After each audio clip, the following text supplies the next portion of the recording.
দেখো আজকের লাঞ্চে থালিতে কি কি নিয়ে চলে এসেছি। গরম গরম ভাত, পটল ভাজা, কুমড়ো ভাজা, এখানে হচ্ছে মুসুর ডালের বড়া, এখানে আছে পাতলা করে মুসুর ডাল, আর এখানে আছে দই পটল। তো খেয়ে নি।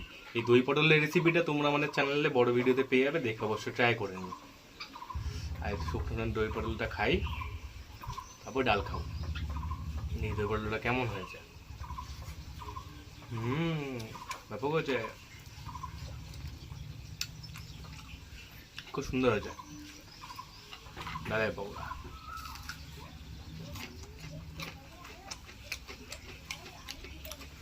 কেমন লাগছে? বড়া মানুষের ডাল দিয়ে খায়, উল্টো চণ্ডী। মিলিয়ে মিশিয়ে খেয়ে নিই। ভাজা বড়া এগুলো ডাল দিয়ে খেতে হয়।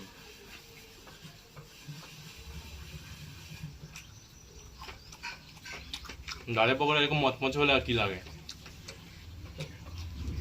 পটল ভাজা